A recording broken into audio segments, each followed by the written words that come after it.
নমস্কার, নিউজ প্রাইমে আপনাদের স্বাগত। আমি সঞ্জয় রয়েছি আপনাদের সাথে। আজ 1 মে, মহান মে দিবস।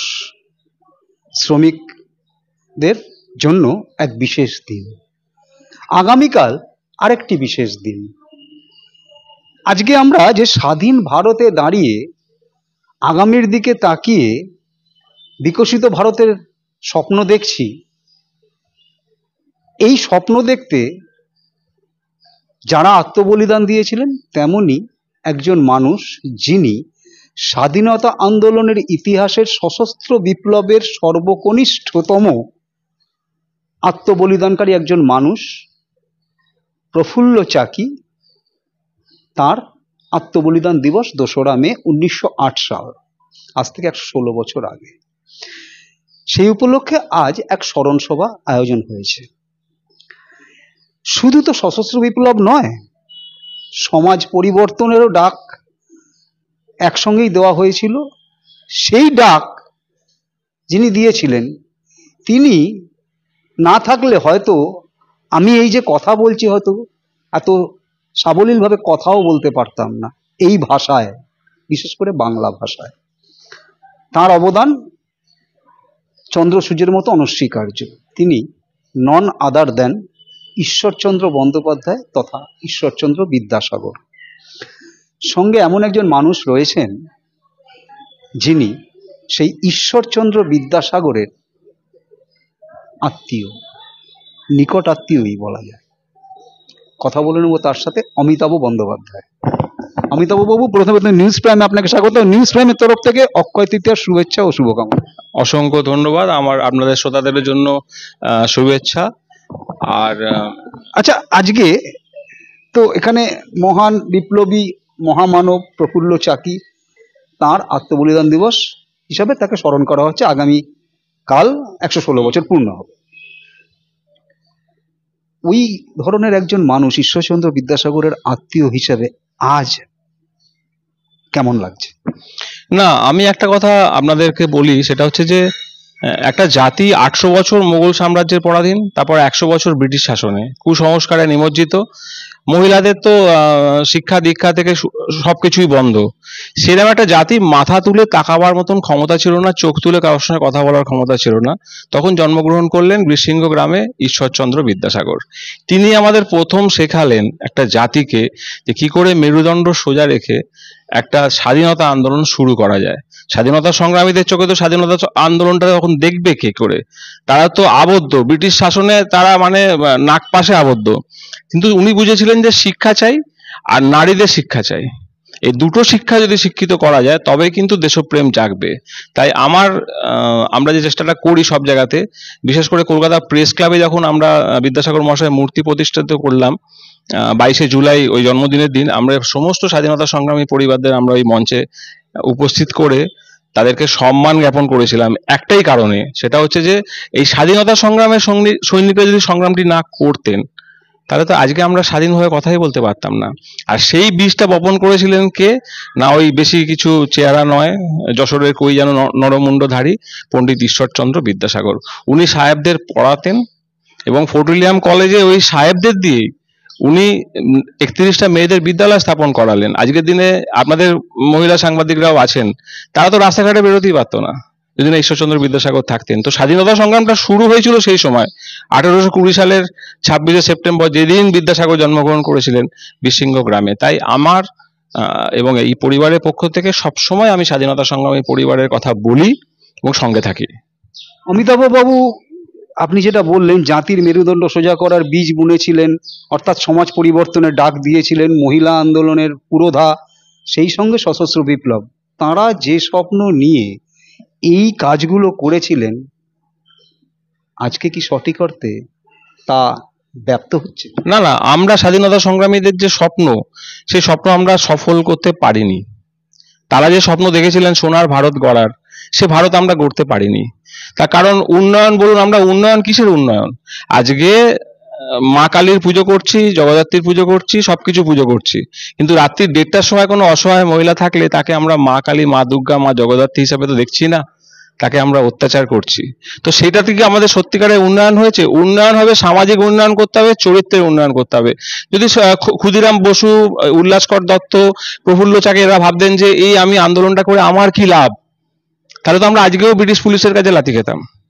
তো তারা যে স্বপ্নটা দেখলেন, এখন আমাদের প্রত্যেকটা, আমাদের বিশেষ করে এবং স্বাধীনতা সংগ্রামে আন্দোলনে যদি আপনারা সেলুলার জেল গিয়ে থাকেন, সেখানে দেখবেন যে প্রায় 90% বাঙালি স্বাধীনতা সংগ্রামীদের সৈনিকের, কিন্তু সেখানে হাইলাইট করা হয়েছে অন্য একজনকে, কিন্তু সেখানে ছিলেন কারা না, আমাদের বাংলা স্বাধীনতা সংগ্রামীরা।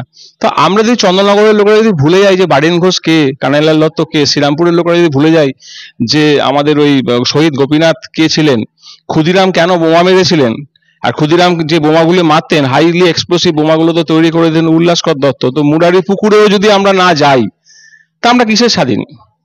আমার স্বাধীনতা হবে সেদিনই সফল যেদিনকে আমার দেশের প্রত্যেকটি মানুষ সুরক্ষিত থাকবে সামাজিকভাবে, এবং একে অপরের পরস্পরের একটা অটুট বন্ধন থাকবে। ওই ধরনের একজন হিসেবে সরকারের কাছে কোনো আবেদন বা দাবি? না, চেষ্টা করে যাচ্ছি আমি সরকারের কাছে, সেটা হচ্ছে যে বাংলা শিক্ষা দিবস করার একটা আবেদন চেয়েছি আমি, যে পণ্ডিত ঈশ্বরচন্দ্র বিদ্যাসাগরের জন্মদিনটা বাংলা শিক্ষা দিবস হোক। শিক্ষক দিবস আমাদের আছে, কিন্তু সবাই তো বর্ণ পরিচয় সরকারের কাছে চেয়েছি। অর্থাৎ আপনি বলতে চাইছেন 5ই সেপ্টেম্বর ছাড়াও আরেকটা বাংলা শিক্ষা দিবস, শিক্ষক দিবস 5ই সেপ্টেম্বর থাক, বাংলা শিক্ষা দিবস হবে 26শে সেপ্টেম্বর। আর একটা, আমি আমার কথায় কাজ হয়, জেলা পরিষদ বিদ্যালয় বিদ্যাসাগর নেই, সেখানে বিদ্যাসাগর ভরাতে হবে। তো উনি একটা সার্কুলার জারি করেছিলেন। আমিও আমার এখানকার সর্বোচ্চ মুখ্যমন্ত্রীকে অনুরোধ করবো যে মানে শিক্ষার, তাহলে সেখানে কলেজ হোক, স্কুল হোক, বিদ্যাসাগর মশাই মূর্তি একটা চাই। তার কারণ উনি তো শুরু করেছিলেন এই সমাজ শোধরানোর লড়াইটা। অতি সম্প্রতি পাহেলগাঁওতে কি বলবেন? দেখুন, বিদ্রোহী কবি নজরুল ইসলাম বলেছিলেন, মোরা একই বৃন্তে দুটি কুসুম, হিন্দু মুসলমান। কিছু লোক আমার মনে হয় যে তারা কেউ চায় না যে হিন্দু মুসলমান একসঙ্গে আসছে। যখনই আমরা একে অপরের প্রতি শত্রু হয়ে যাব না, তখন আমরা উন্নয়ন করতে পারবো না, সকলকে সন্দেহ চোখে দেবো। সত্যি তাই, আজকে এত দাড়িওয়ালা কোনো লোককে দেখে বা হয়তো কলমা পড়ার কথা মনে হচ্ছে যে কলমা পড়লে বুঝি বেঁচে যাব, তো সেগুলো তো এখন সম্ভব। আমার তো মনে হয় না কোনো ধর্মের যারা প্রধান তারা কেউই বলতে পারবেন না যে মারা যাওয়ার পর কি হয়। খ্রিস্টান বলুন, মানে মুসলিম বলুন বা আমাদের হিন্দু বলুন, মনে হয় যে তুমি যদি এটা করো তাহলে তুমি ওখানে গেলে ভালো সুখে থাকবে। প্রমাণ কোথায়? তাই এসব করে না করে সামাজিক প্রীতিতে, সামাজিক বন্ধন অটুট রেখে আমাদের সমাজ গড়ার কাজটা যেটা বিদ্যাসাগর মশাই দিয়েছিলেন। লাস্ট একটা কথা বলি, ঠাকুর রামকৃষ্ণ যখন দেখা করতে গেছিলেন বিদ্যাসাগর মহাশয়ের সঙ্গে, উনি বলেছিলেন ভগবান শোনা যায় না, যাকে ধরা যায় না তার সম্বন্ধে কি বলবো, আমার ভগবান থাকে মাটির পৃথিবীতে। আসুন এমন কাজ করি যাতে করে মাটি এখন দেখতে পাচ্ছি। নিউজ প্রাইমের দর্শকদের উদ্দেশ্যে এই আবহে দাঁড়িয়ে যদি কোনো বার্তা দিতে? না, আমি একটা কথাই বলবো, সেটা হচ্ছে হবে, আর প্রত্যেকটা বাড়িতে বাবা মাকে বাংলা স্বাধীনতা সংগ্রামী ইতিহাসের যে আলোকিত কাহিনী ছেলেদের, যদি পাঠ্য পুস্তকে নাও থাকে, সেগুলো পড়াতে হবে। বাঘাযতীনের কাহিনী, উল্লাসকর দত্তের কাহিনী। আর একটা জিনিস করতে হবে, বিদ্যাসাগর মশাই জীবনের আদর্শ থেকে ওনাদেরকে বলতে হবে যে সামাজিক কাজে থাকো। একটা বাচ্চা ছেলে কি করতে পারে, কিন্তু জন্মদিনের দিন যদি একটা কোনো গরিবকে যদি একটা মিষ্টি খাওয়ায় বা একটা জামা দিয়ে যদি জয় বিদ্যাসাগর বলে, তবেই তো সমাজ গড়বে। সমাজ গড়ার জন্য বড় বড় ডায়লগ দেওয়ার দরকার নেই, যেটা দরকার সেটা হচ্ছে যে 50টি স্বেচ্ছাসেবী সংগঠন একযোগে কাজ হচ্ছে। আর আমাদের ইচ্ছে আছে মনোগত রাষ্ট্রপতি দ্রৌপদী মুর্মুর হাতে আমরা একটি বিদ্যাসাগর মূর্তি বীরসিংহ গ্রামের মাটির তৈরি তুলে দেবো। তার কারণ শেষ 17টা বছর যে কাজটি উনি করেছিলেন আদিবাসী বা জনজাতিদের জন্য, তারই তো বলতে পারেন ফলাফল সমূহ আমরা দেখতে পাচ্ছি ভারতবর্ষের রাষ্ট্রপতি দ্রৌপদী মুর্মু।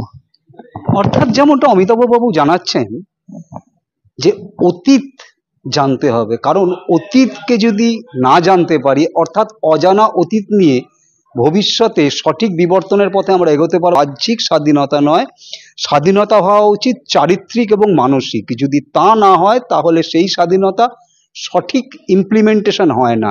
যেমনটা আজকের দিকে দেখা যায় যে হয়তো আমরা কিন্তু রাত্রি মাঝরাতে কোনো মহিলা একা রাস্তায় থাকলে তাকে আক্রান্ত হতে হয়।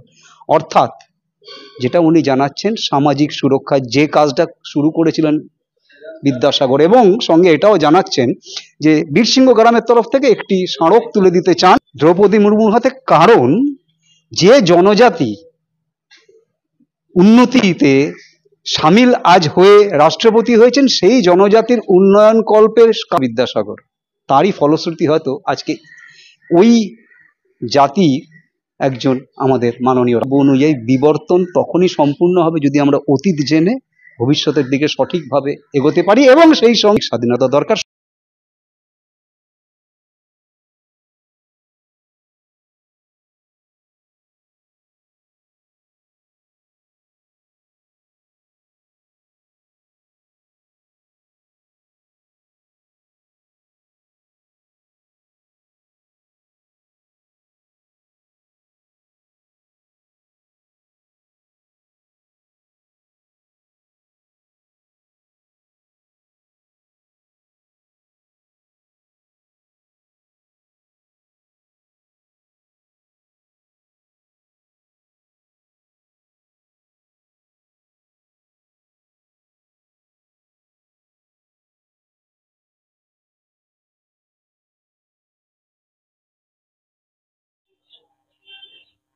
এমনটাই জানাচ্ছেন ঈশ্বরচন্দ্র বিদ্যাসাগরের নিকটাত্মীয় অমিতাভ বন্দ্যোপাধ্যায়।